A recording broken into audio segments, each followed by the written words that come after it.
Hi, this is Dr. Kristen Rodier. I am the course coordinator for Philosophy 252, and I'm also an associate professor of philosophy at Athabasca University. This is the overview unit for overview video for Unit 8, and we have a few required readings and viewings in that chapter, or in that unit. One is chapter 16 in the Dayton and Rodier book, as well as there's a reading from an open source textbook, Gloria Snively and John Corsiglia, A Window into the Indigenous Science of Some Indigenous Peoples of Northwestern North America, which is this reading about sort of Three Sisters gardens and deals with different kinds of indigenous worldviews around science. There's also other resources in this unit around indigenous science. And I just want to, so one of the things for this unit is Behind the Curve, which is a documentary about people who believe that the earth is flat. And I'm just drawing your attention here to my YouTube channel, where I reacted to that documentary. Not all the videos are there, but they will be. I reacted to that documentary with a professor at Athabasca University, Srijak Bhatnagar, and he is in the Faculty of Science and Technology. Now, his specialty is computational biology and microbiology. I think I have that right. But we both talk about the science and the discussions around science in Behind the Curve, and we have these React videos. So take a look at those. Then continuing our work on fallacies in the course, there's a real question around when we appeal to science, we are trusting experts to give us claims that we can appeal to, right? And so what do we do when we can't do all of our own science? I think Behind the Curve kind of shows that. But we just have to rely on the specialized knowledge of others. And so we have to be able to appeal to authorities. So what are the conditions under which we can appropriately appeal to the expertise and the knowledge of others? Well, when we're looking at something that is being used in an argument, and we want to see if it's relevant and reasonable, we can look at a claim and say, well, is there an expert that's being appealed to? And if so, is their expertise relevant to the claim? So they might be an expert in one thing, but they're being appealed to in a different type of claim. And this is really interesting too, because Dunning-Kruger comes in here as well, because once we get more and more specialized, the more advanced education and expertise, the question is, are you able to speak on larger issues? So we really need to look at what the claim is and the person's specific area of expertise. And then we have to ask, well, does their view conflict with expert consensus? So you could have someone who's speaking in their area, but who's some kind of renegade or maverick or something, who's kind of not recognized as participating in the dialogue that everyone else is having. And that's where peer review comes in, and anonymized review of manuscripts and so on. So if their view conflicts with expert consensus, I have it here as an inappropriate appeal to authority. I think really what it means is that we need more information, and so we can't just appeal based on that person's expertise. So if everything is going well, then does their area of expertise generate consensus in principle? And the in principle is very important, because it's healthy for a specific area of science to have disagreement. That's one thing. But if something doesn't generate consensus in principle, it means that there sort of is no matter of fact that science will be able to adjudicate. And so it's really important that we know the kind of claim that's being made, right? Can we know things about, let's see, the temperature at which water boils? Yes. And that is the kind of claim that will generate a consensus. Can we know what happens to your consciousness after you die? I don't think a claim like that, at least maybe I'm not being controversial here, maybe I am, generates consensus in principle, right? It's not the kind of claim we can observe. And so then, on top of all of that, looking at the scientist or the group of scientists, specifically, do we have reason to believe they are biased, unreliable, or that their claims are taken out of context? Now, go back to the earlier work in the textbook around bias. I think we need to really make a distinction here between biased and woefully biased. So if someone is a paid mouthpiece, that's one thing. But if someone has a bias towards, let's say if a person is researching affordable housing and they have a bias they believe that housing is a human right. That's something that's like a value that plays into their form of reasoning, and it's observable and it's explained. Then when that person tells me, housing is 7% less affordable than it was a year ago, and then they cite where they got all that from, I'm not going to say, well, you're biased, you think everyone should have a house, right? That's not going to be appropriate. And so another question we might have is reliability. Has the person made claims that are biased or problematic in the past? And the other thing is whether or not the person's claim, the expert's claim, has been taken out of context. And so what that context really is relates to the study or the conditions under which the information was initially produced.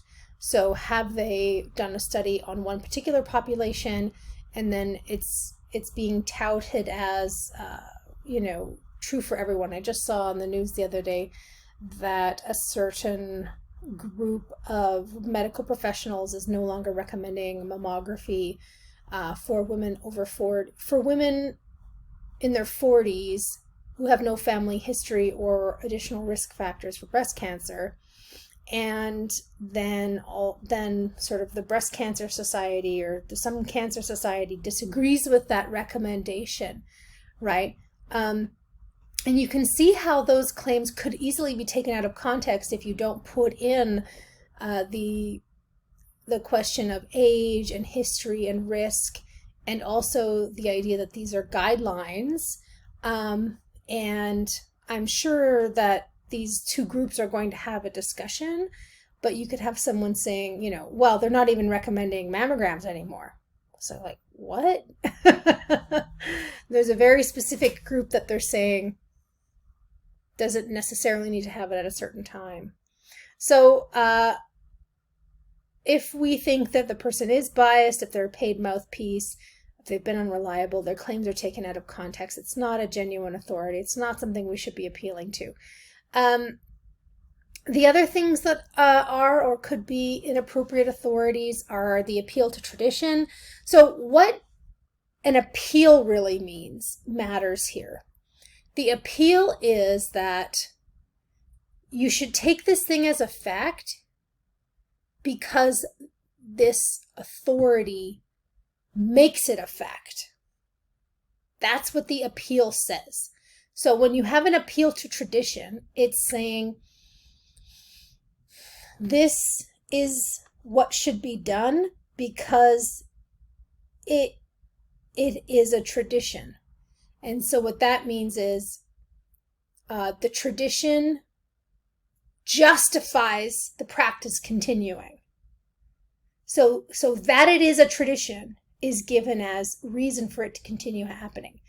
So it's not just one of of other possible reasons, it is what is appealed to. The other one is anonymous sources, and I kind of did this when I was talking about the breast cancer thing. I sort of said, well, they're saying this, who's there? And there's disagreement among the experts, right? They need to resolve that somewhat. So when we're appealing to an anonymous source, we really need to say, who and what, and give something context. Also, behind the curve, and this chapter talks a lot about the appeal to ignorance. So the appeal to ignorance, I always think about it as sharing something with the kind of negative definition or negative proof, which is that it takes a negative and says that it proves a positive.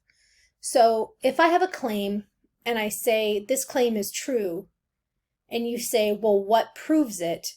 And I say, what proves it is that you can't disprove it. That is the appeal to ignorance. So what is appealed to as evidence of the truth of a claim is that it hasn't been disproven, or it can't be disproved, or something like this. And so it is taken by that very fact to be justified. Okay? Instead of the fact that it hasn't been disproven being evidence that it's possibly true, or could be true, or needs more evidence, or something like that. The appeal to snobbery basically says, it's a kind of expertise which says, you should believe this fact because it is what is believed by an exclusive and superior group. So it's a kind of social engineering form of appeal to authority. Also in this chapter, but it's not up here, is the appeal to nature. And the appeal to nature is kind of interesting because nature is a little bit different than, ignorance and snobbery and whatever. But the issue is often that people define nature according to their purposes. And so they'll say, well, this is what happens in nature, therefore this other thing needs to happen. Well, what happens in nature is kind of hard for us to really isolate and analogize. And we're part of the observation system of coming up with what's going on in nature. And then also, there's issues about it being considered good or bad, right? There are a lot of things that happen in nature. Tsunamis are natural. There's a lot of things. So we're often very selective about what we appeal to when it comes to nature. I think that's what I'm trying to say. So essentially we have in the chapter 16 a bunch of the qualifications, or a bunch of qualifications that make a genuine authority, and those that are a fallacy or sort of improper appeal to authority. So check those out, and also the other readings, to think a little bit more about, to think about from behind the curve things like imposter syndrome. So what does that matter? Well, often if a person is an expert, they don't speak from their expertise, which is too bad. They have more knowledge than they're sharing, right? And so they should have confidence about that. But there's also the Dunning-Kruger effect, which is where people with a low level of knowledge on something actually tend to have more confidence than is appropriate. So they have a false sense of mastery. And then it goes the other way. People who have a lot of expertise, they kind of get this imposter syndrome where it undermines your confidence. And I can attest to that in a certain sense, because the more you learn what you don't know. And so you become a lot more skeptical, not skeptical, but you become a lot more humble over time. Um, so don't ask me what critical thinking is because I'm still working on it. Um, Confirmation bias, this is really important. The tendency to believe information that already coheres with your existing beliefs. So what that means is, I always think of it as a kind of like a magnet. You're magneting information to yourself that already coheres with what you believe, but in so doing, you're also repelling disconfirming information. So you really need to be seeking out confirming and disconfirming and weighing and balancing that. Um, yeah, so that's the Unit 8 overview. There's some charts and some glossary items that relate to the readings, and then you can check out the React videos for the documentary. I hope you like the documentary. Keep working on your exercises and your learning activities.